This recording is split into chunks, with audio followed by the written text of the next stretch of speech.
mon intention est de vous présenter quelque part la psychothérapie assistée par psychédélie, surtout le modèle genevois en soi. Mais pourquoi est-ce qu'on fait ça concrètement? Et la grande question également, c'est pourquoi utiliser la psychothérapie avec les psychédéliques? Des chercheurs et des collègues médecins se sont penchés sur cette question et ils ont pris le parti d'utiliser une approche d'essayer de jongler avec ces deux domaines, et le raisonnement derrière était d'essayer de trouver ce qui est utile avec un outil, notamment la psychothérapie, et ce qui est utile avec les psychédéliques, et voir s'il est du meilleur de ces deux outils, s'il y a un impact sur le pensée psychothérapeutique et surtout sur le bien-être de la personne en souffrance. Pour ça, ils ont utilisé une approche, je ne suis pas l'expert dans ce domaine, mais ça permet en tout cas de conceptualiser la chose et d'essayer de comprendre. Ils ont utilisé la troisième vague de la TCC en utilisant l'ACT, c'est l'Acceptance Commitment Therapy, qui a une fonction surtout d'essayer d'accepter sans jugement les pensées, les émotions de la personne, utilisées pour les dépendances ainsi que pour les dépressions. Ils ont également utilisé la DBT, qui est la Dialectic Behavioral Therapy, qui utilise principalement deux stratégies d'acceptation et deux stratégies de changement. Donc, avec un focus centré sur initialement sur les individus présentant une symptomatologie dépressive et suicidaire. Cette approche a un effet notamment sur les comportements suicidaires et l'abus de substances. Et nous avons aussi un expert ici à Genève, le professeur Nader Perrou, qui lui travaille aussi beaucoup avec les troubles de personnalité. Et finalement, ils ont utilisé la MBCT, je pense que tout le monde la connaît par son charismatique inventeur, si on peut dire ça comme ça, Kabat-Zinn, qui, quelque part, va utiliser la TCC, mais en utilisant certaines techniques, notamment de décentrique, c'est en soi une capacité de prendre de la distance, une capacité de pouvoir revisiter ses pensées et ses émotions. Et tout ça, principalement utilisé dans la prévention des troubles dépressifs. Mais finalement, qu'est-ce que ces différents domaines, ou plutôt j'aime bien les appeler d'outils psychothérapeutiques, peuvent apporter et ont en commun? D'abord, il y a une certaine réciprocité. On a vu certaines études de Soler, notamment, ont pu démontrer que les psychédéliques peuvent faciliter notamment la pleine conscience, ainsi que la pleine conscience peut aussi accentuer les effets positifs des psychédéliques.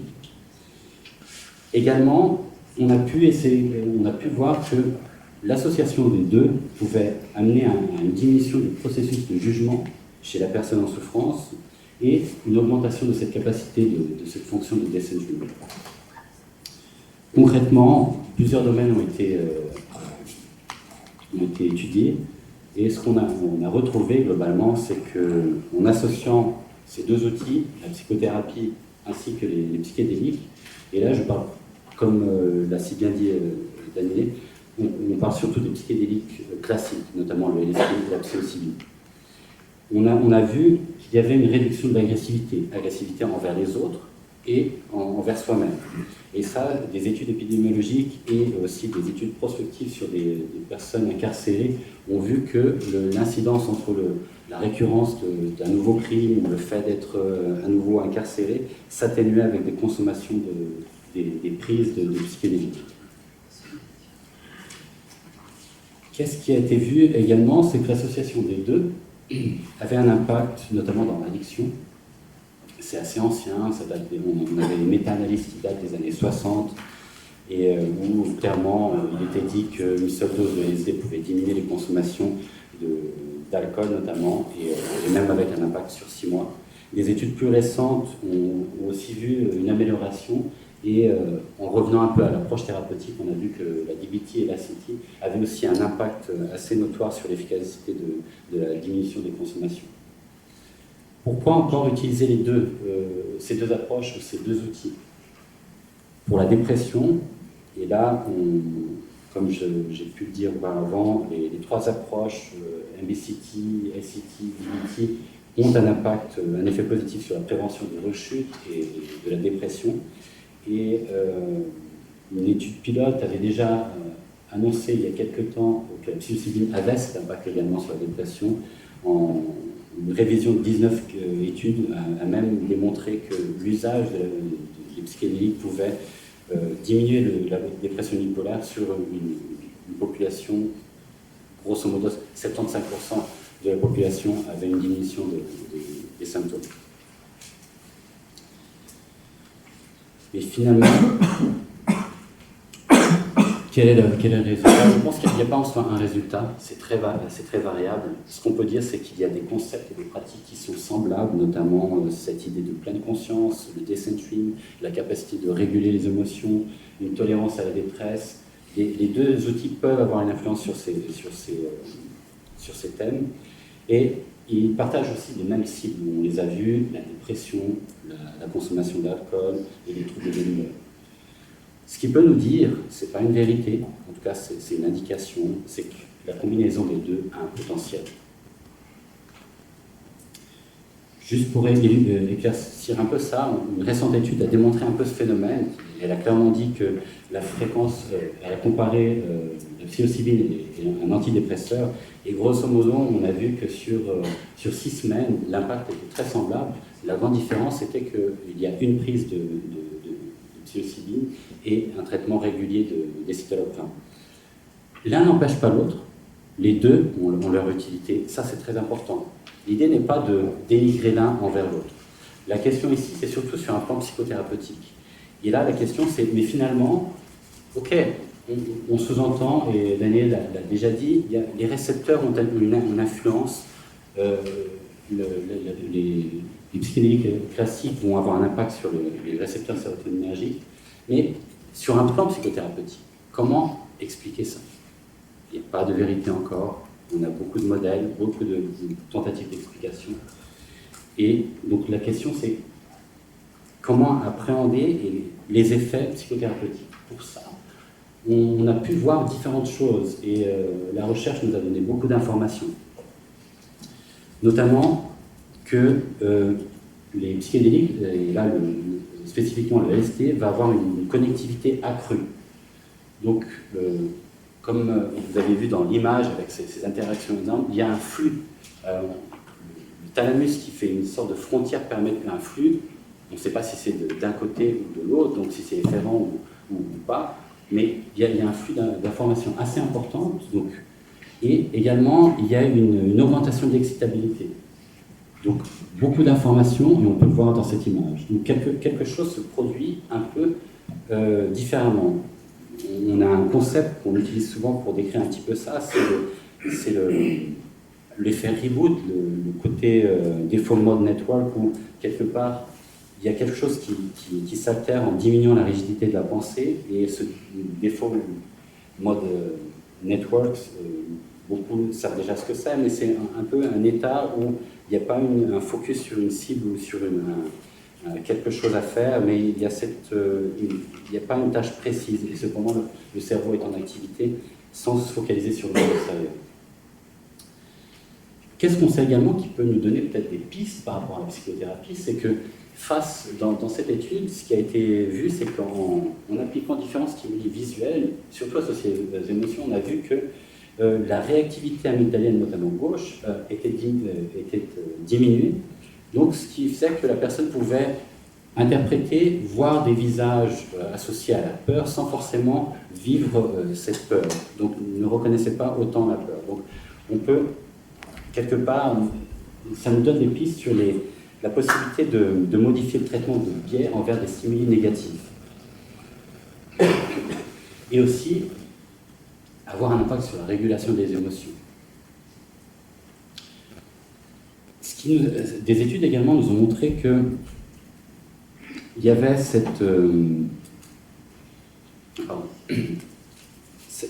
dans certains circuits de punition, de récompense, il y avait un changement dans le processus. Mais si on fait un résumé, qu'est-ce qu'on constate, grosso modo? On voit une augmentation de l'activité préfrontale, ce qui est associé généralement à la pensée logique, à ce qui donne du sens. On voit avec l'usage des psychédéliques classiques une augmentation de la connectivité de l'hippocampe. C'est la zone du cerveau qui va nous donner accès à des souvenirs sur du long terme. Et cette diminution qu'on a pu constater auparavant de l'activité amygdalienne va atténuer la peur. Donc grosso modo, si on devait utiliser un cliché, ça serait à l'opposé du PTSD. On a accès à travers la pensée, à travers la logique, à l'histoire, à notre narrative, et sans interférence de la peur.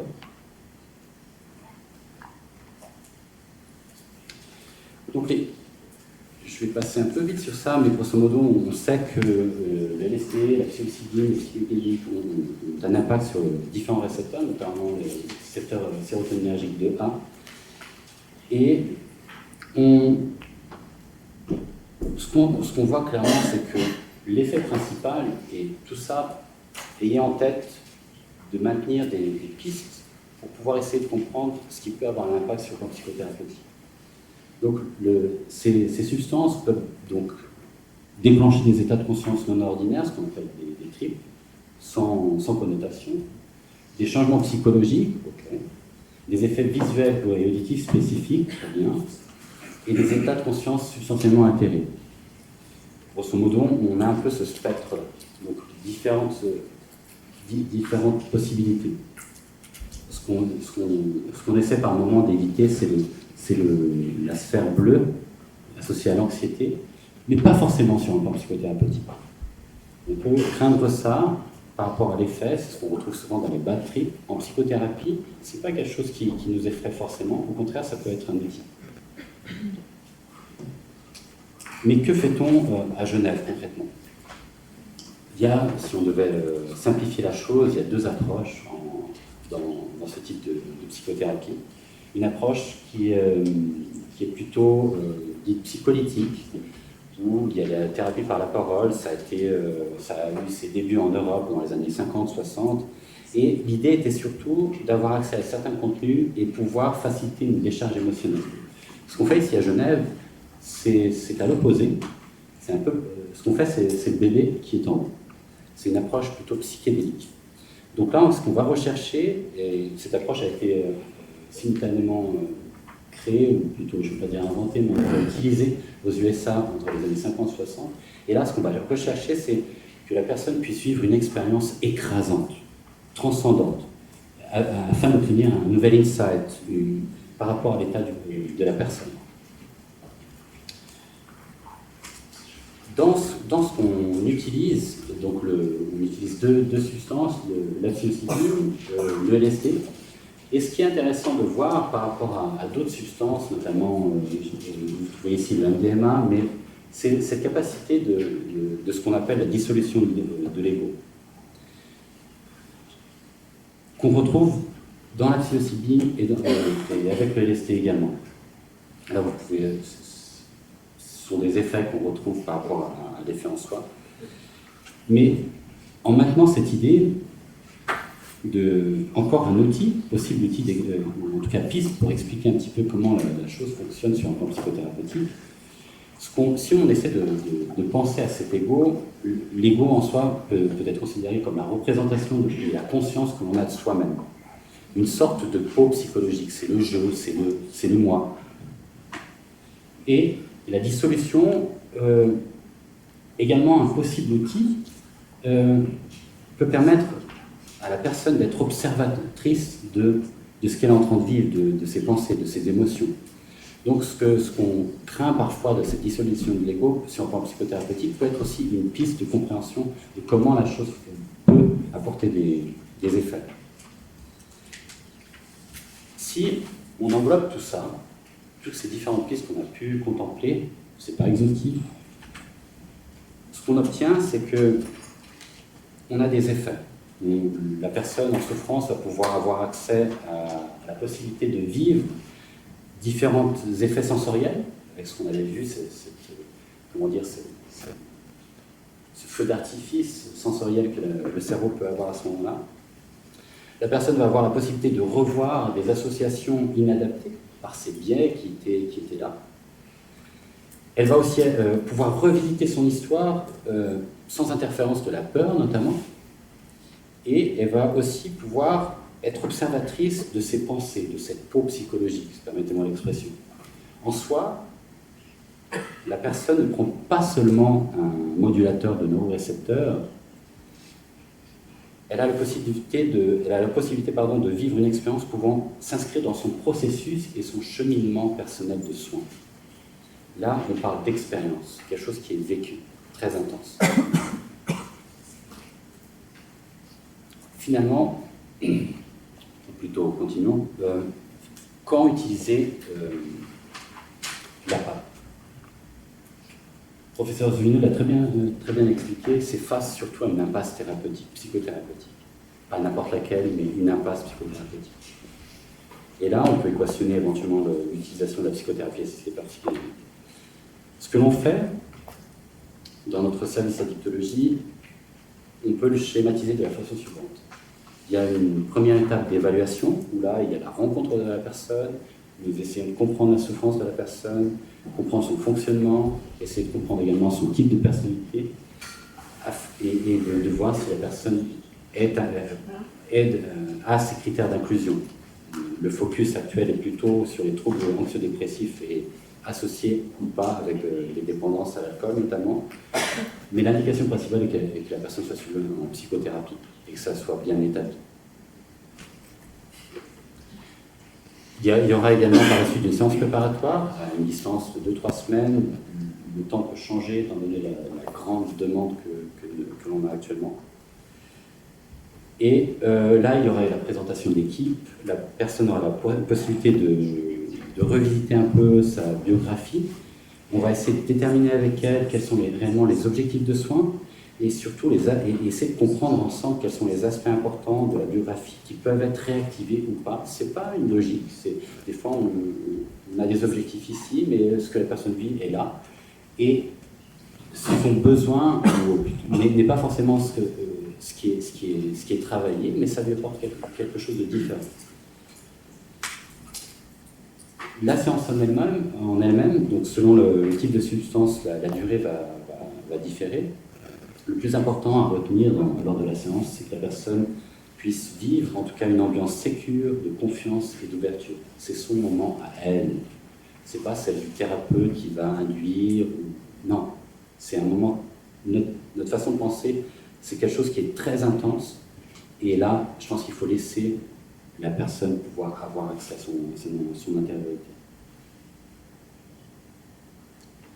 Finalement, l'intégration, une séance très importante, mais chaque étape est très cruciale. Je dis souvent cette expression, on est dans une psychothérapie qui est presque chirurgicale, on a très peu de temps. Le temps peut être un atout, mais le focus est très important. Et dès le départ, dès la réception, dès le premier jour, comment vous recevez la personne, comment vous recevez le contact téléphonique, on essaie qu'il y ait cette touche thérapeutique.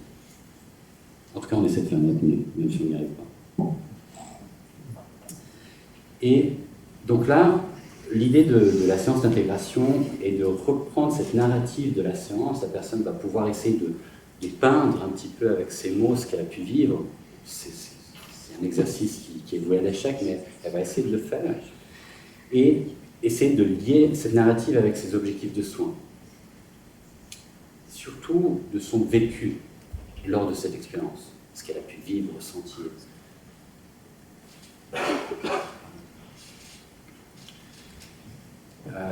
Petit détail, cette séance sera enregistrée, la personne aura cet enregistrement. Ce sera pour elle un outil afin qu'elle puisse revenir sur ce qu'elle a pu vivre et pouvoir le remémorer et surtout amplifier. Finalement, il y aura à une certaine distance, après 1, 2 ou 3 modules, une évaluation finale qui sera envoyée à l'EFSP pour clôturer un petit peu la psychothérapie assistée par psychanalyse. Mais finalement, si on pense en termes psychothérapeutiques, quels sont les enjeux? C'est pas peu. Pour essayer d'appréhender les enjeux qui existent, je vais vous parler un peu du mythe de Marcia, probablement vous le connaissez tous. Et en fait, Martias était un satyre phrygien, flûtiste aguerri, qui s'est emparé de la flûte à 2 tuyaux d'Athéna. Donc il a commencé à jouer, et tous les paysans qui l'entendaient commençaient à lui dire « mais il est fantastique, il est même mieux qu'Apollon ». Martias n'a pas contredit cette phrase. Il s'est laissé un peu porter par son ego, par cette chose. Quand Apollon a su que Martias se tenait et avait commis l'imprudence de ne pas contredire et de se croire beaucoup plus expert, si on peut dire ça, qu'Apollon, Apollon lui a lancé un défi. Chacun a dû jouer de son instrument. Et à un moment, Apollon a joué de la lyre en inversant la lyre et lui a demandé de faire la même chose. Martias n'a pas réussi, et ce qui s'est passé, c'est qu'il a été écorché vif. C'était écorché vif pour sa démesure, son orgueil et une sorte de châtiment qui allait le destituer de ce qui était son humanité. Martias est le premier écorché vif de la littérature, quelque part. Après, il y aura Saint-Barthélemy, mais restons sur Martias. Cet acte, l'excoriation, a été un peu repris différemment à la Renaissance par Vassal, qui donne à ce moment-là, à ce geste de la noblesse, dans le sens où c'est la recherche de la connaissance. Pour avoir accès à quelque chose, la personne va devoir faire une incision, puis disséquer et prendre conscience de quelque chose qui est là, et qui est une connaissance qui est à advenir. Si on peut voir quelque part que l'expérience excoriative, l'écorcher, devenir écorché, mais en tout cas l'expérience excoriative est une sorte d'archétype culturel qui relève d'une double dimension. Et une tension ontologique où là on retrouve une recherche de la nature réelle de la personne et du sens de la vie, et en même temps une sorte de punition divine qui peut être là en même temps.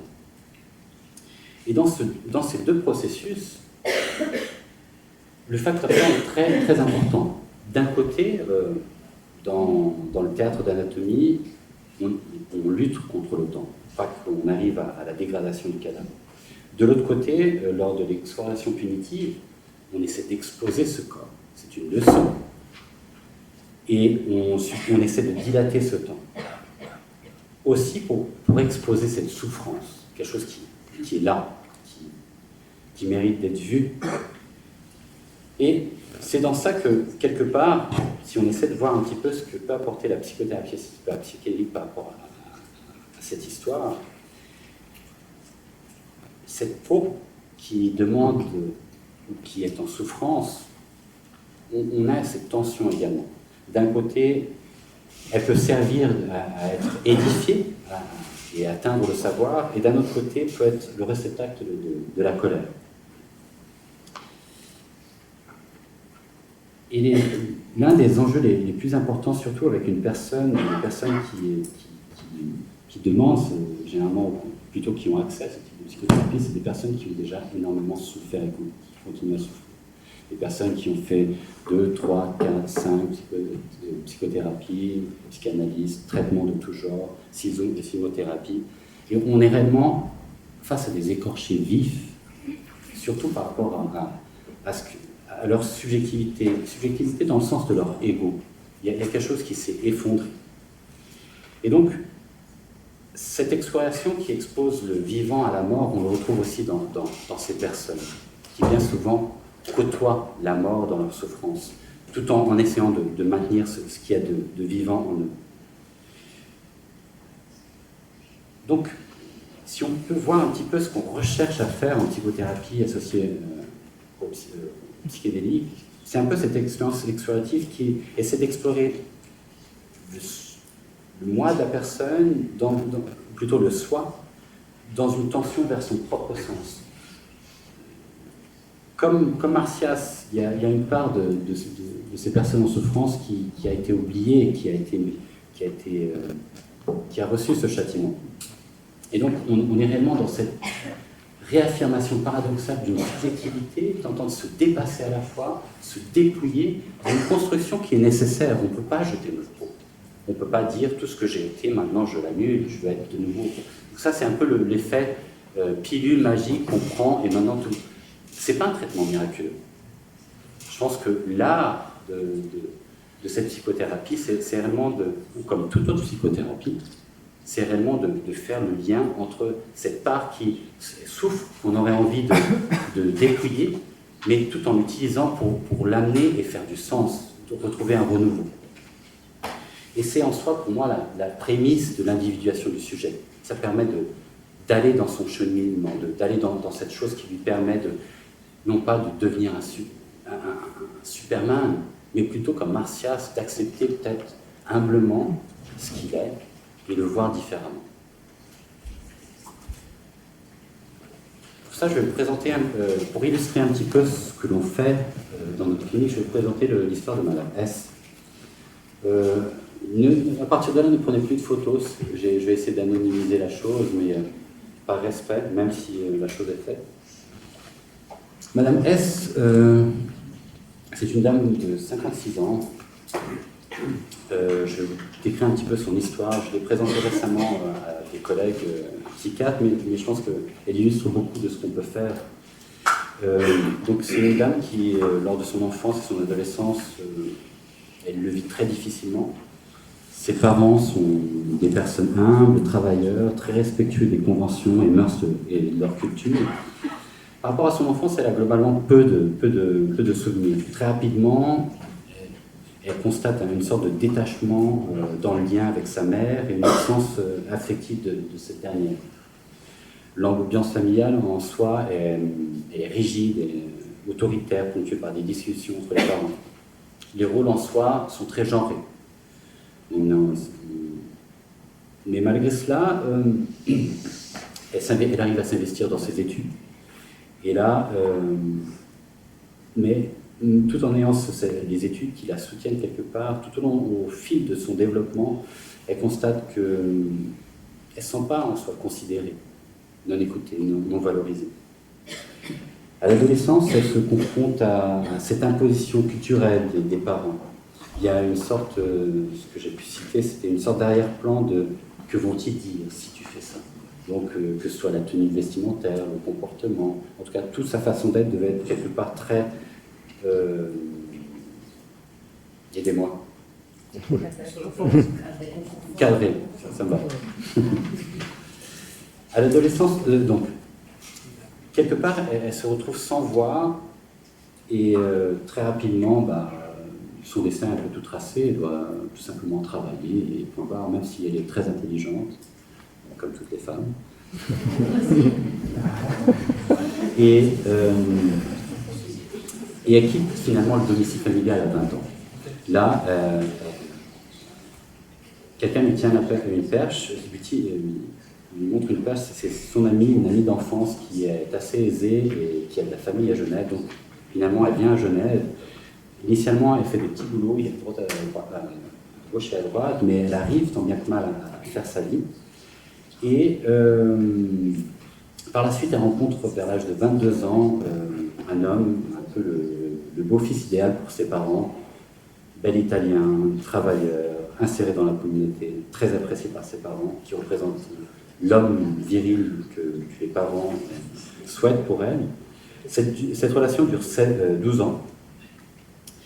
Et quelque part, ça lui donne une certaine stabilité affective jusqu'à ses 34 ans. Entre-temps, on voit que c'est une femme qui a un potentiel fantastique. Elle travaille, mais elle commence à faire des études en parallèle jusqu'à ce qu'elle puisse avoir une formation et finalement travailler dans l'administration de Genève. À un certain moment, après tout cela, je pense qu'elle décrit ça comme étant suffoquée par ce qu'elle vit. Elle met fin à cette relation après plusieurs années de réflexion. Et progressivement, elle commence à se sentir envahie par un sentiment que beaucoup de patients rapportent souvent, c'est un sentiment d'incomplétude, comme si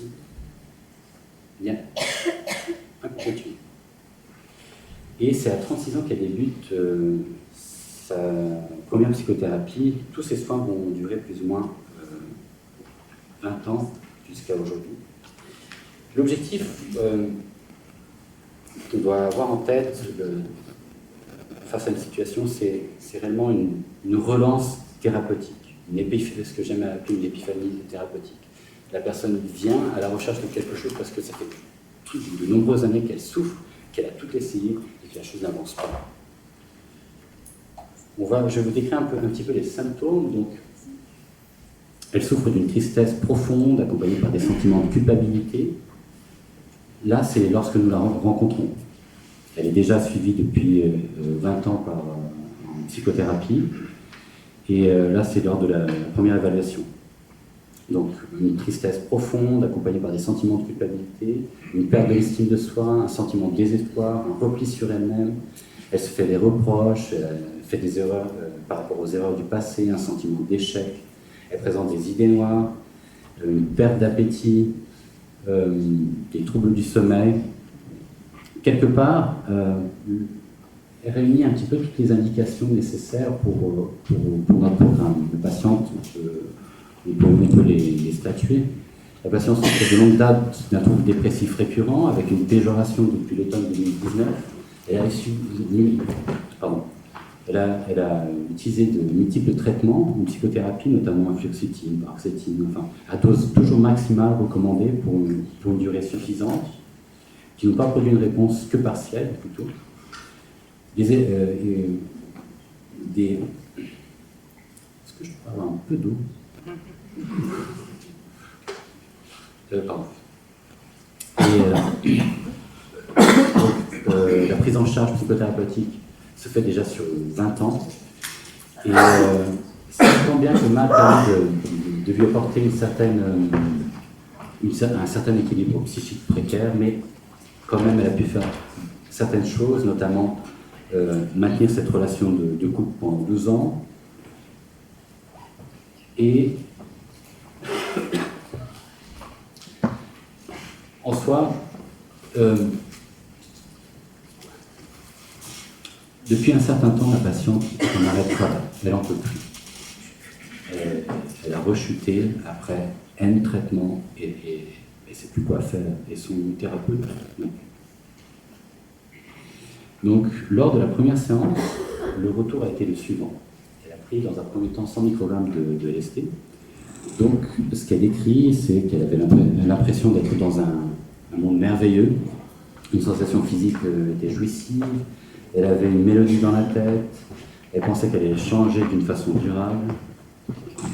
Merci.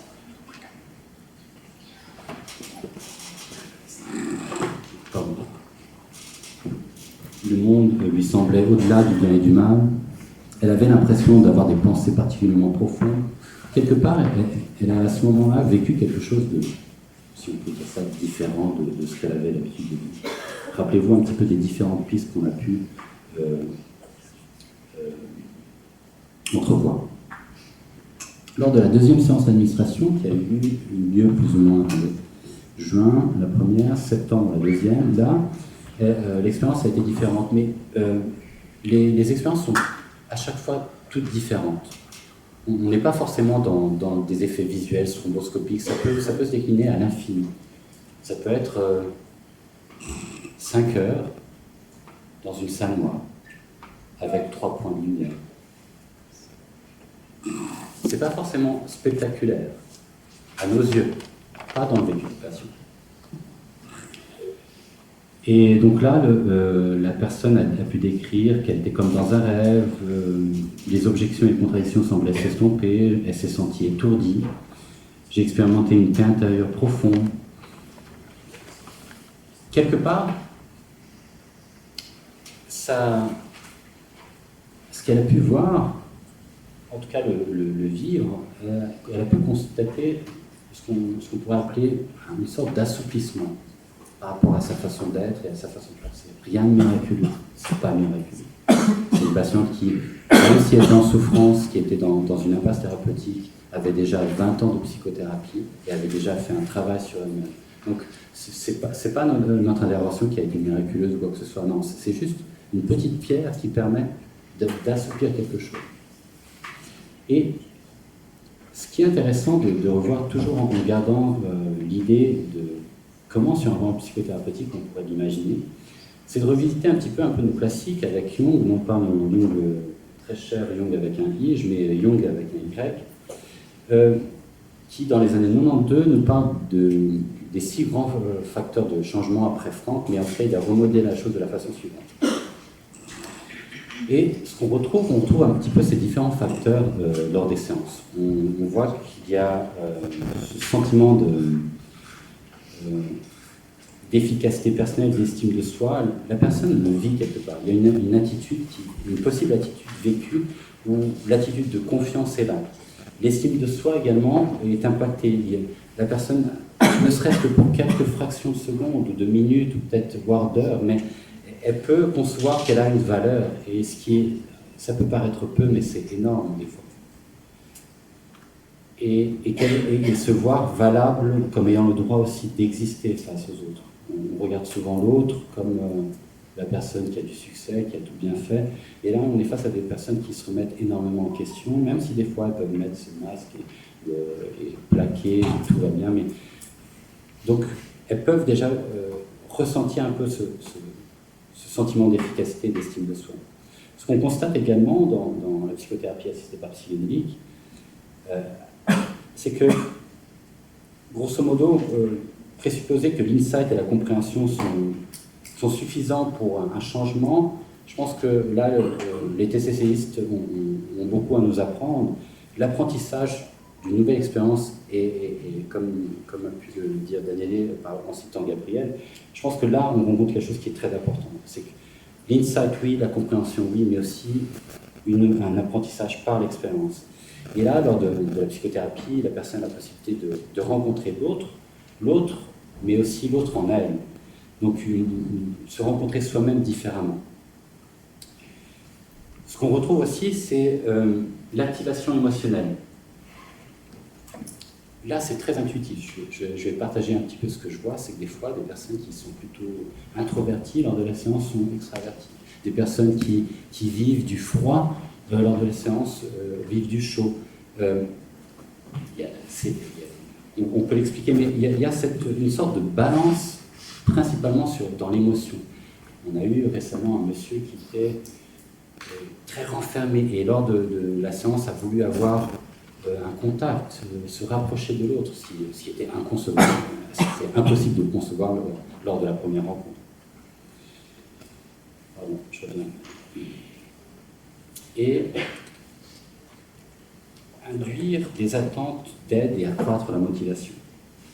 Comme on a pu le dire auparavant, le profil des personnes qui viennent nous voir sont des personnes qui ont énormément souffert, et malheureusement, des fois, qui viennent avec un discours très centré sur la pilule presque miraculeuse. Docteur, je dois avoir accès à ça parce que c'est la dernière solution. Et bien souvent, notre travail est surtout de diminuer ces attentes. Et là, on joue un peu à l'inverse de ce facteur de changement, où on doit essayer de diminuer, de freiner un petit peu toute cette idéalisation de la molécule. C'est pas miraculeux. Et promettre l'impossible à une personne souffrante, je pense que c'est de la maltraitance. Finalement, on retrouve aussi, et là, je pense qu'on en a beaucoup déjà parlé, cette possibilité de fournir une expérience génératrice d'insight. Ça, c'est clair. Le psychédélique ont cette capacité, et physiologiquement, on a pu le voir. Mais finalement, restons factuels. Qu'est-ce qu'on obtient et qu'est-ce que je peux vous montrer à l'heure actuelle? Non, je vais me tromper. Cette patiente, si on utilise cette échelle qui permet d'estimer plus ou moins l'intensité des sentiments dépressifs de la personne, ce qu'on constate, c'est que dans 0, la personne cotée à 30, ce qui indique plus ou moins une dépression sévère. Après 19 mois, la personne va coter à 4. Donc on est dans une dépression mineure. Également, ce qu'on a pu retrouver en utilisant une échelle qui permet de mesurer la modification induite par une situation expérimentale. Donc, dans le cas d'usage des psychédéliques, c'est que à T0, la personne cotait notamment l'anxiété à 46. C'est une échelle qui se compose en deux moments. Donc, comment vous sentez-vous généralement par rapport à tout ce qui est du domaine de l'anxiété, et comment vous sentez-vous maintenant. Donc, au temps zéro, la personne cotait généralement à 46, et lors de l'évaluation, elle cotait à 50. 19 mois après, en utilisant cette même échelle, la personne cote généralement à 32, et sur le moment à 35. Encore une fois, maintenant je vais vous demander de ne pas prendre de photos. J'ai pu recevoir ce mail de la patiente qui m'a fait un peu le retour et a pu voir des changements de sa vie. Je vais le lire. Et le message que j'aimerais vous transmettre par rapport à ça, c'est que ce n'est pas miraculeux, encore une fois, c'est un processus. Et je pense que comme psychothérapeute, il faut rester humble et on a une responsabilité de comment apporter l'information à la personne. Donc, bonjour docteur, j'espère que vous allez bien. Tout d'abord, veuillez m'excuser pour le retard. Pour ma part, je vais bien malgré des moments de grande tristesse et de vie. Donc là, on voit déjà que pas forcément, on n'est pas dans la cure, hein, on est dans quelque chose d'atténuer des symptômes, pouvoir le vivre mieux avec soi-même. Peu de temps après mon arrivée en Italie, il y a eu le confinement Covid, je n'ai pas pu mettre en place des activités liées à mes intérêts, comme par exemple participer à des ateliers de théâtre, ni faire mon réseau social sur place. Là, on peut éventuellement voir un petit peu du changement que la personne a pu avoir. Elle a pu renouer quelque part avec la vie, avec des intérêts à elle, chose qu'elle n'avait pas avant. Ma vie culturelle et sociale a bien été suspendue par le confinement. Dans ces phrases, on peut voir qu'elle arrive à faire la part des choses. Okay, elle n'a pas pu faire certaines choses parce qu'il y a un contexte, elle arrive à le situer. Donc, il n'y a pas que moi, mon cerveau, il y a aussi moi, mon cerveau, et aussi la société, le contexte, et ça, c'est très important. Bien entendu, je profite du réseau social et culturel de mon mari, mais ce n'est pas suffisant pour mon intégration. Donc là, elle est réellement dans ce processus, on peut en tout cas l'interpréter comme ça, qu'elle veut aller de l'avant, elle veut continuer son changement, et ce n'est pas encore suffisant pour elle. Le fait d'être à la retraite et de ne pas remplacer le pilier professionnel par un pilier d'activité récréative laisse place à un grand vide. Encore une fois, avec un mal-être du pays et de mes amis. Elle est consciente de ça, elle arrive à l'interpréter, elle ne le subit pas, si on peut dire ça comme ça. Actuellement, je me soigne avec la phytothérapie. Je prends mes capsules de millepertuis qui m'aident un peu. Alors là, je ne fais pas l'apologie du millepertuis, mais à la différence, Madame avait tout essayé. Donc là, on voit que quelque chose arrive à se maintenir sans forcément passer par un outil qui est la pharmacopée. Donc, il est intéressé, savez-vous, si en Italie, il y a une ville où il serait possible de suivre le programme LST. Donc ça, c'est pas possible, c'est juste en Suisse. Donc, je pense que on doit rester humble, car on est au début de quelque chose qui a déjà commencé il y a longtemps, mais plus que ça, le début, c'est surtout pour le patient. Et la personne est en souffrance dans son processus à elle. Et ce que je dis souvent, c'est que les états de conscience altérés, oui, ils passent par des psychédéliques, mais pas que. Vous arrivez à obtenir des états de conscience altérés à travers la méditation, la respiration holotropique, et tout simplement par la vie. Je pense que toute personne qui est déjà tombée amoureuse sait qu'elle est capable de bondir, de faire des sauts, de faire des choses qu'elle n'aurait jamais imaginées. Donc, n'idéalisons pas la chose, mais restons humbles et continuons les recherches pour avoir plus d'informations, notamment pour les profils de sécurité, notamment en prenant aussi conscience des limitations qu'on a actuellement, parce qu'il y a une grande sélection des patients, ce qui peut limiter un petit peu les corrélations avec la généralisation à une clinique un peu plus vaste. L'exclusion actuelle qui est faite de beaucoup de patients qui ont des facteurs de risque, donc là le profil de sécurité et d'utilisation est très important. On doit aussi étudier à quel dosage, quand, comment, je pense que le temps et l'usage est très important. Et aussi, je pense qu'il y a quelque chose qui est important de faire, c'est d'investir dans la formation. De pouvoir, le savoir a du sens quand on le partage. Mais le faire avec déontologie. avec la possibilité de maintenir cette qualité pour le patient, non pas pour l'ego du thérapeute ou des charlatans, mais maintenir le focus sur le patient. Et malgré tout cela, je n'entrerai pas trop par rapport aux recherches complexes, mais on voit que, grosso modo, il y a un potentiel thérapeutique, pas forcément comme psychothérapie, mais je pense que beaucoup de chercheurs se penchent sur ça par rapport à cette capacité de retrouver une neuroplasticité, enfin, à suivre. Je voulais vous remercier à tous.